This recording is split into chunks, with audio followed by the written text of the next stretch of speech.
بسم اللہ الرحمن الرحیم۔ شروع اللہ کے نام سے جو بڑا مہربان اور نہایت رحم کرنے والا ہے۔ السلام علیکم پیارے ساتھیوں، امید کرتی ہوں کہ آپ سب خیریت سے ہوں گے۔ آج کی اس ویڈیو میں ہم آپ کو بتائیں گے کہ زنا کی توبہ کیسے قبول ہوتی ہے۔ ایک آدمی سے زنا ہو گیا۔ وہ رسول اللہ صلی اللہ علیہ وآلہ وسلم کے پاس آیا اور عرض کی، یا رسول اللہ صلی اللہ علیہ وآلہ وسلم، مجھ سے غلطی ہو گئی ہے، میں زنا کر بیٹھا ہوں، میں دل ہی دل میں بہت شرمندہ ہوں، اب میں کبھی زنا نہیں کروں گا، آپ میری رہنمائی فرمائیں، اب مجھے کیسے معافی ملے گی؟ پھر حضور اکرم صلی اللہ علیہ وآلہ وسلم نے فرمایا، صرف ایک کام کر لو، تمہاری توبہ قبول ہو جائے گی۔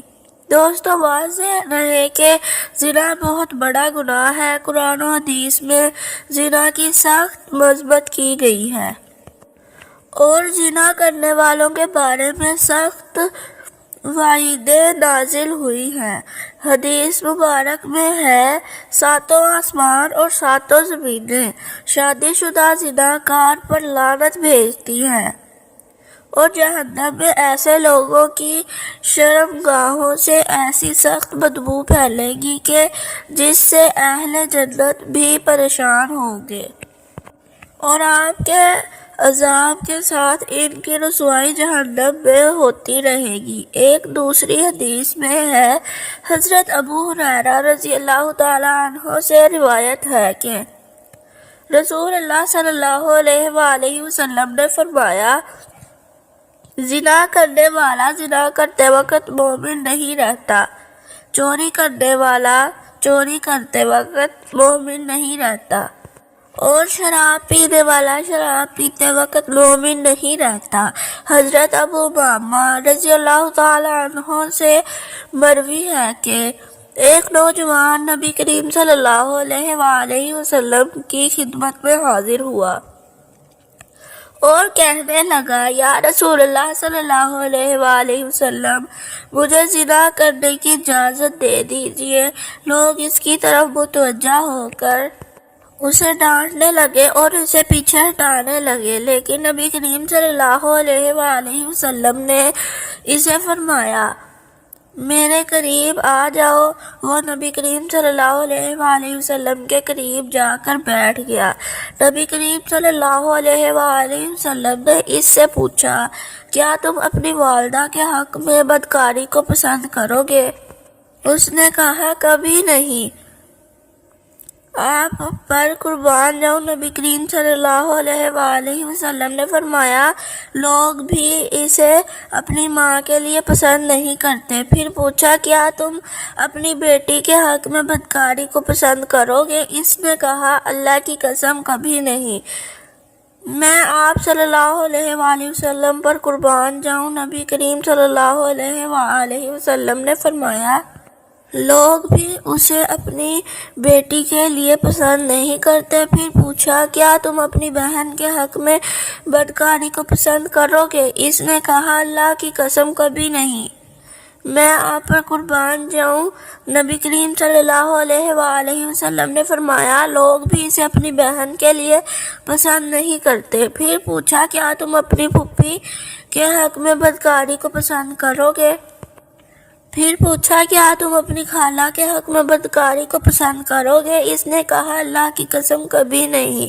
میں آپ پر قربان جاؤں، نبی کریم صلی اللہ علیہ وآلہ وسلم نے فرمایا، لوگ بھی اسے اپنی خالہ کے لیے پسند نہیں کرتے۔ میرے نبی کریم صلی اللہ علیہ وآلہ وسلم نے اپنے دست مبارک اس کے جسم پر رکھا اور دعا کی کہ اے اللہ، اس کے گناہ معاف فرما، اس کے دل کو پاک فرما اور اس کی شرمگاہ کی حفاظت فرما۔ راوی کہتے ہیں کہ اس کے بعد اس نوجوان نے کبھی کسی غیر محرم کی طرف آنکھ اٹھا کر بھی نہ دیکھا۔ ناظرین، واضح رہے کہ ہر گناہ اللہ کی نافرمانی ہے اور اس کی اطاعت و فرمانبرداری کے برعکس ہے، اور اللہ تعالیٰ کا نافرمان دنیا و آخرت میں کہیں چین و سکون نہیں پا سکتا۔ گناہ کرنے والے کی زندگی تلخ کر دی جاتی ہے۔ اللہ تعالیٰ کا ارشاد پاک ہے، اور جو شخص میری اس نصیحت سے اعتراض کرے گا جو اس کے لیے قیامت سے پہلے دنیا میں قبر اور تنگی کا زینہ ہوگا، دنیا اور آخرت میں چین و سکون پانے کا ایک ہی راستہ ہے کہ اس پالنے والے خالق و مالک کی نافرمانی چھوڑ کر اپنی پوری زندگی اس کی اطاعت اور فرما برداری میں گزاری جائے۔ پھر اللہ پاک اپنے بندے کو پاکیزہ اور بالطف زندگی عطا فرمائیں گے اور آخرت میں خوب اجر و ثواب سے نوازیں گے۔ سورہ نحل میں اللہ تعالیٰ کا ارشاد ہے، جو شخص کوئی نیک کام کرے گا، خواہ وہ مرد ہو یا عورت، بشرط یہ ہے کہ صاحب ایمان ہو، کیونکہ کافر کے اعمال صالح قبول نہیں، تو ہم اس شخص کو دنیا میں تو اچھی زندگی دیں گے اور آخرت میں اس کے اچھے کاموں کے عوض میں ان کا اجر دیں گے۔ دین اسلام میں مایوسی بالکل نہیں ہے، انسان خطا کا پتلا ہے۔ گناہ کرنا انسان کی فطرت میں شامل ہے، لیکن بہترین شخص وہ ہے جو گناہ کر کے اس پر قائم نہ رہے بلکہ فوراً توبہ کر کے اللہ تعالیٰ سے معافی مانگ لے۔ نبی کریم صلی اللہ علیہ وآلہ وسلم نے ارشاد فرمایا، ہر بنی آدم یعنی انسان بہت زیادہ خطا کار ہے، اور اللہ تعالیٰ کے نزدیک بہترین انسان وہ ہے جو کثرت سے توبہ کرنے والے ہیں۔ حضرت حذیفہ بن یمان سے مروی ہے کہ نبی کریم صلی اللہ علیہ وآلہ وسلم نے ارشاد فرمایا، اے مسلمانوں، زنا سے بچو، اس لیے کہ اس میں 6 نقصانات ہیں، 3 دنیا میں اور 3 آخرت میں۔ دنیا کے 3 نقصانات یہ ہیں: نمبر 1، زنا کرنے والے کے چہرے کی رونق ختم ہو جاتی ہے۔ نمبر 2، مسلسل غربت اس شخص پر ہمیشہ سوار رہتی ہے۔ نمبر 3، زنا کرنے والے شخص کی عمر کم ہو جاتی ہے۔ آخرت میں پیش آنے والے 3 نقصانات یہ ہیں: نمبر 1، اللہ تعالیٰ کی ناراضگی۔ نمبر 2، برا حساب و کتاب۔ نمبر 3، دوزخ کی آگ میں ہمیشہ رہنا۔ زنا سے چہرے بے رونق اور بے نور سے ہو جاتے ہیں۔ مذکورہ بالا حدیث ہے کی روشنی میں پتہ چلتا ہے کہ زنا کرنے والوں کو دنیا میں سخت ذلت و رسوائی سے دوچار ہونا پڑے گا، جن میں پہلی سزا یہ ہے کہ زنا کرنے والوں کے چہروں کی رونق ختم ہو جاتی ہے اور ان کے چہروں سے ہمیشہ ذلت و خواری کی علامت ظاہر ہوتی ہے۔ ایک دوسرے مقام پر نبی کریم صلی اللہ علیہ وآلہ وسلم نے ارشاد فرمایا، تم لوگ ضرور اپنی نگاہوں کی حفاظت کرو اور اپنے چہرے کو سیدھا رکھو، ورنہ تمہارے چہروں کو بے نور کر دیا جائے گا۔ زنا سے فقر و فاقہ اور غربت پیدا ہوتی ہے۔ حضرت عبداللہ بن عمر رضی اللہ تعالیٰ عنہ سے مروی ہے کہ آقا صلی اللہ علیہ وآلہ وسلم نے ارشاد فرمایا، جب حکمران ظلم کریں تو آسمان سوکھ جاتا ہے، مطلب بارشیں نہیں آتی۔ جب زکوٰۃ روک لی جائے تو مویشی ہلاک ہو جاتے ہیں۔ جب زنا کاری پھیل جائے تو فقر و فاقہ اور غربت عام ہو جاتی ہے۔ اسلامی معاشرے کی پاکیزگی کی حفاظت کرنا، ہر مسلمان کی عزت نفس اور روح کی طہارت باقی رکھنا، عورت ذات کو غیر محرم مردوں سے دور رکھنا زنا کے حرام ہونے کی حکمت ہے۔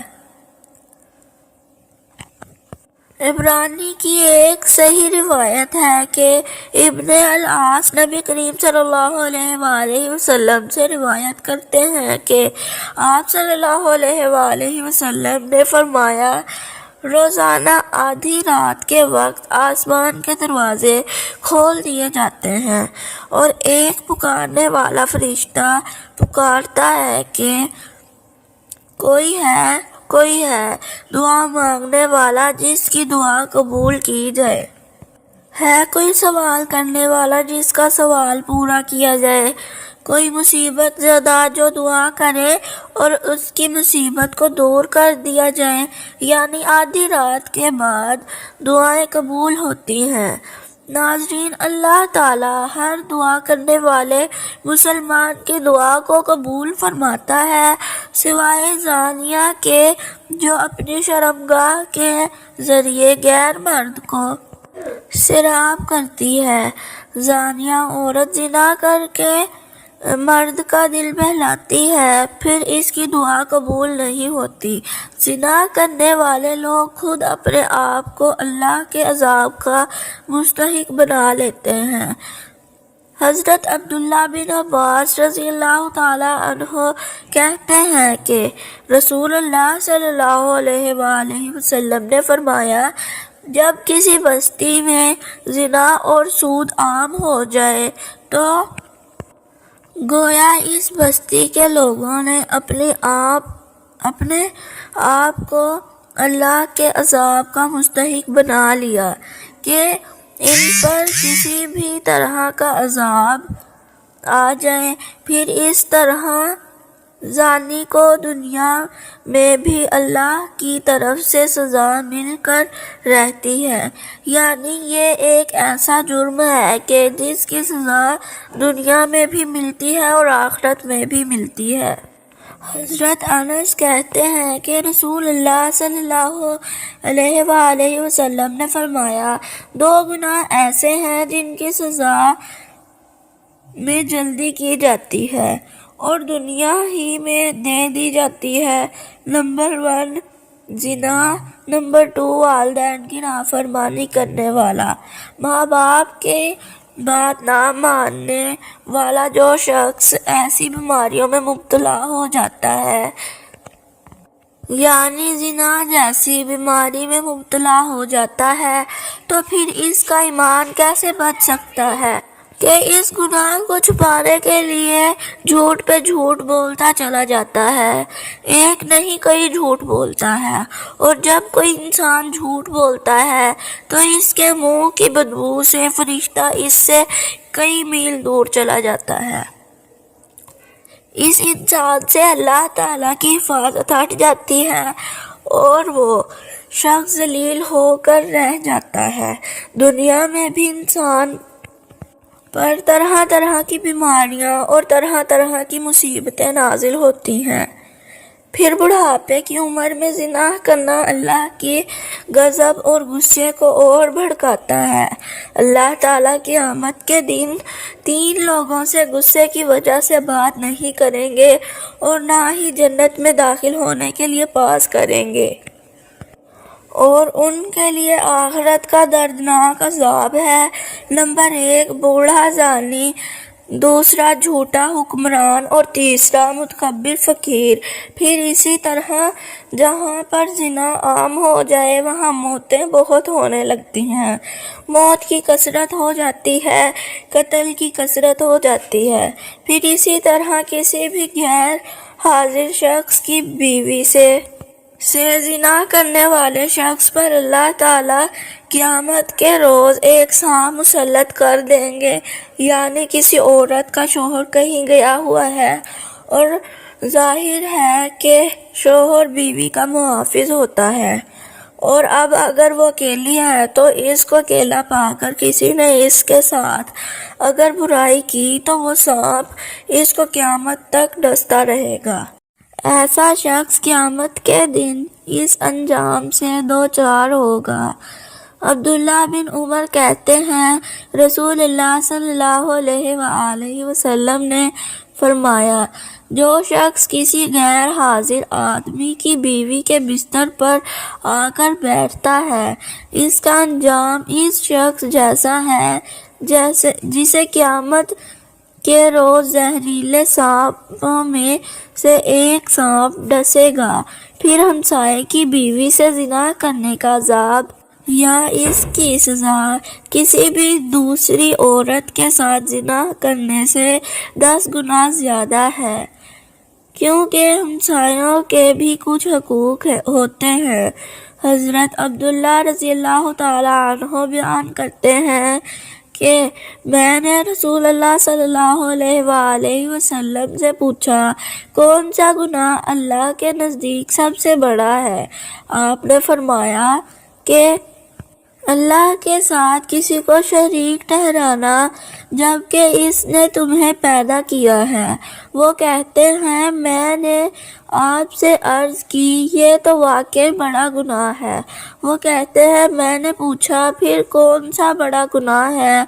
آپ نے فرمایا تو اپنی اولاد کو اس اندیشے سے قتل کر دینا کہ وہ تمہارے کھانے میں شریک ہوگی۔ وہ کہتے ہیں میں نے پوچھا ہے پھر کون سا بڑا گناہ ہے؟ آپ نے فرمایا پھر یہ کہ تو اپنے ہمسائے کی بیوی کے ساتھ زنا کرے۔ صحابہ کرام رضی اللہ تعالیٰ عنہ سے مروی ہے کہ ہم نے بڑے گناہوں سے متعلق دریافت کیا تو آپ صلی اللہ علیہ وآلہ وسلم نے انہیں سب سے بڑے گناہ کے بارے میں بتایا کہ وہ شرک ہے، جسے اللہ تعالیٰ صرف توبہ ہی سے بخشتا ہے۔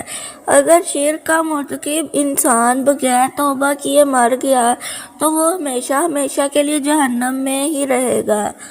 دوسرا بڑا گناہ یہ ہے کہ آدمی اپنے بچے کو اس خوف سے مار دے کہ وہ اس کے ساتھ اس کے کھانے میں شریک ہوگا، چنانچہ کسی ایسی جان کو مار دینا جسے اللہ نے حرام کیا ہو۔ اس کا مرتبہ بڑے گناہوں میں دوسرا ہے گناہ اور اس کی سزا اور بھی زیادہ ہو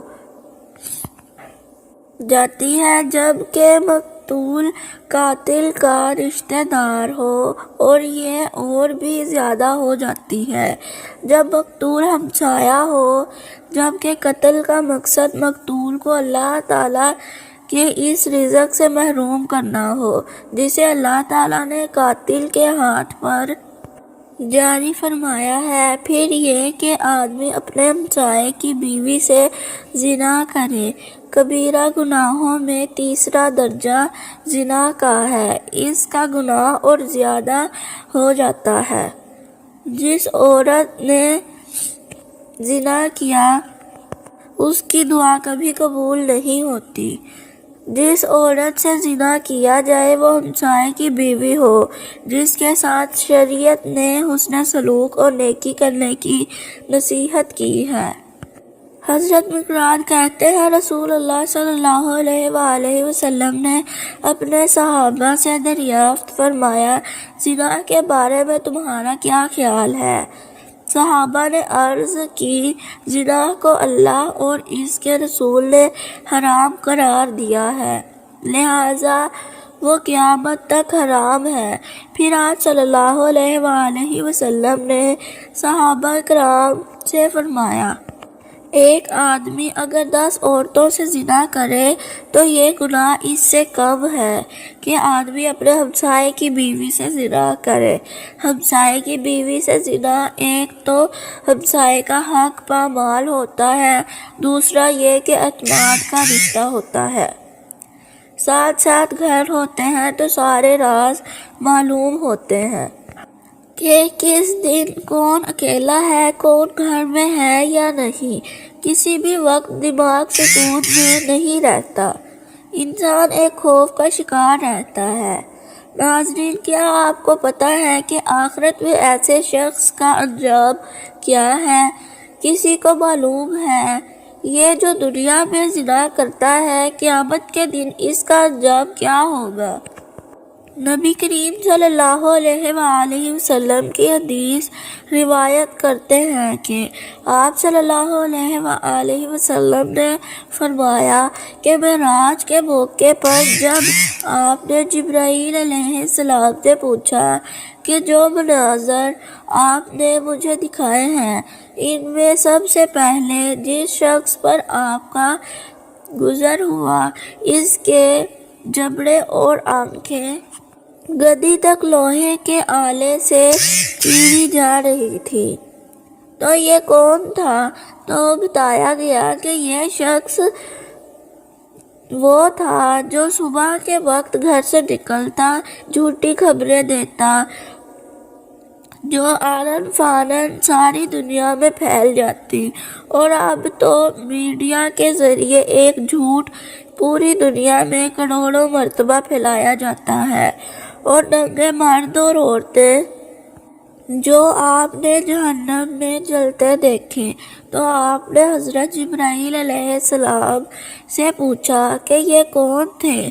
تو حضرت جبرائیل علیہ السلام نے فرمایا وہ زانی مرد اور عورتیں تھیں، یعنی دنیا میں زنا کرنے والے مرد اور عورتیں اس جہنم کی آگ میں جل رہے تھے، اور تیسرا شخص جو خون کی ندی میں غوطے کھا رہا تھا۔ ہم نے دیکھا جس کے منہ میں بار بار پتھر ڈالے جا رہے تھے کہ وہ شخص جو دنیا میں سود کھاتا تھا۔ آپ دیکھیے کہ یہ کیسی بیماری ہے، ایک ایسی خرابی ہے کہ جس کے افسوس کے ساتھ کہنا پڑتا ہے کہ ایک مسلمان معاشرے میں اسلام سود کی کیسے اجازت دیتا ہے۔ اگر کوئی شخص ایسی برائی کے قریب سے بھٹکتا تو اسے ذلت کی نگاہ سے دیکھا جاتا ہے، اسے ذلت اور رسوائی کا سامنا کرنا پڑتا ہے، لیکن اب آپ دیکھتے ہیں کہ عموماً لوگ اس سود کو برا نہیں سمجھتے، یہ اب معمولی سمجھتے ہیں اور کہتے ہیں اچھا کر لیا تو پھر بعد میں توبہ کر لیں گے، معافی مانگ لیں گے، لیکن کبھی یہ نہیں سوچا کہ توبہ کرنے کی مہلت ہی نہ ملی تو کیا کریں گے، اللہ نے توبہ کی توفیق ہی نہ دی تو کیا کریں گے۔ حضور اکرم صلی اللہ علیہ وآلہ وسلم کی خدمت میں ایک خاتون آئی اور کہنے لگی مجھ سے گناہ ہو گیا ہے اور میرے پیٹ میں ناجائز بچہ ہے۔ آپ صلی اللہ علیہ وآلہ وسلم نے فرمایا میں کیسے مان لوں کہ تو نے بدکاری کی ہے؟ تو آپ صلی اللہ علیہ وآلہ وسلم نے فرمایا کہ جاؤ اور بچہ پیدا ہونے کے بعد پھر آنا۔ پھر جب پھول جیسا بچہ پیدا ہوا تو بچہ گود میں لیے آ گئی کہ یا رسول اللہ اب کیا کروں؟ تو آپ صلی اللہ علیہ وآلہ وسلم نے فرمایا کہ غلطی تیری ہے، بچے کی نہیں، واپس جاؤ اسے دودھ پلاؤ، جب روٹی کھانے لگے تب آ جانا۔ اور صحابہ کرام رضوان اللہ علیہ کہتے ہیں کہ جب 2 سال بعد آئی تو بچے کے ہاتھ میں روٹی کا ٹکڑا تھا، اور جب آئی تو رونے لگی اور کہا کہ اے محبوب خدا صلی اللہ علیہ وآلہ وسلم مجھے ہر رات یہ گناہ چبھتا ہے اور مجھے سونے نہیں دیتا، اور اگر آج میں مر گئی تو اللہ کی بارگاہ میں کیا جواب دوں گی؟ نظر کرم فرمائیں۔ تو آپ صلی اللہ علیہ وآلہ وسلم نے فرمایا کہ بچہ ایک صحابی کو دے دو اور اسے کہو کہ اس کی اپنے بچوں کی طرح پرورش کرنا۔ پھر فرمایا کہ اس خاتون کو باہر لے جاؤ اور پتھر مار مار کر سنگسار کر دو یہاں تک کہ وہ انتقال کر گئی۔ آپ صلی اللہ علیہ وآلہ وسلم نے 2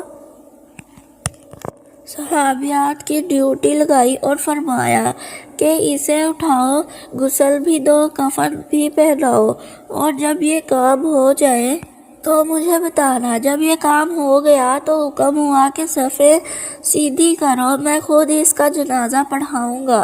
تو صحابہ کرام رضی اللہ تعالیٰ عنہ نے کہا، اے نبی صلی اللہ علیہ وآلہ وسلم، اس کا جنازہ معاذ اللہ تو میرے پیارے آقا صلی اللہ علیہ وآلہ وسلم نے اس خاتون کو معاشرے سے کاٹا نہیں، بلکہ آپ صلی اللہ علیہ وآلہ وسلم نے فرمایا کہ آپ لوگوں نے صرف اس کا گناہ دیکھا ہے مگر اس کا احساس نہیں دیکھا، اس کی توبہ کا انداز نہیں دیکھا، اس کی تڑپ نہیں دیکھی، بارگاہ خدا میں سرخ روح ہونے کا جذبہ نہیں دیکھا۔ آپ صلی اللہ علیہ وآلہ وسلم نے فرمایا کہ اس نے اتنی اعلیٰ توبہ کی ہے کہ اگر ساری دنیا میں بانٹ دو تو اللہ سب کی بخشش فرما دے۔ ایک نوجوان صحابی جسے معاذ رضی اللہ تعالیٰ عنہ کے نام سے جانتے تھے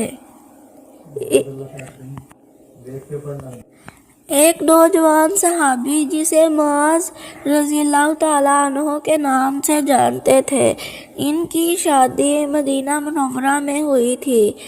ایک دن شیطان نے ان کو پھسلایا، ان کو ایک انصار کی لڑکی پر مائل کر دیا اور راہ حق سے ہٹانے کی کوشش کی۔ معاذ رضی اللہ تعالیٰ عنہ شیطان کی جال میں پھنسے اور اس لڑکی کو تنہا میں لے گئے۔ اب یہ دونوں تھے اور تیسرا ان میں شیطان تھا۔ وہ برائی کو ان دونوں کے لیے نہایت پرکش اور خوبصورت بنا کر پیش کر رہا تھا۔ وہ دونوں بہک گئے اور جوانی کی طغیانی کا شکار ہو گئے۔ جب معاذ رضی اللہ تعالیٰ عنہ اپنے جرم سے فارغ ہوئے تو شیطان نے اس کا ساتھ چھوڑ دیا۔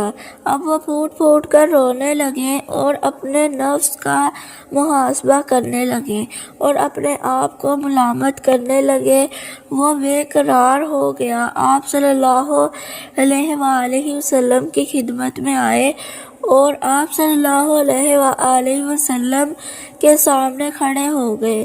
احساس گناہوں سے تڑپانے لگا، کہنے لگے، اے اللہ کے رسول صلی اللہ علیہ وآلہ وسلم، مجھ سے ایک گناہ ہو گیا ہے، یعنی زنا ہو گیا ہے، مجھے معاف کر دیجئے۔ نبی کریم صلی اللہ علیہ وآلہ وسلم نے ان کی طرف سے منہ پھیر لیا اور دوسری جانب آ گئے، بولے، اے اللہ کے رسول صلی اللہ علیہ وآلہ وسلم، میں شیطان کے جھانسے میں آ گیا تھا، زنا کر بیٹھا ہوں، مجھ سے بات کر لیجئے۔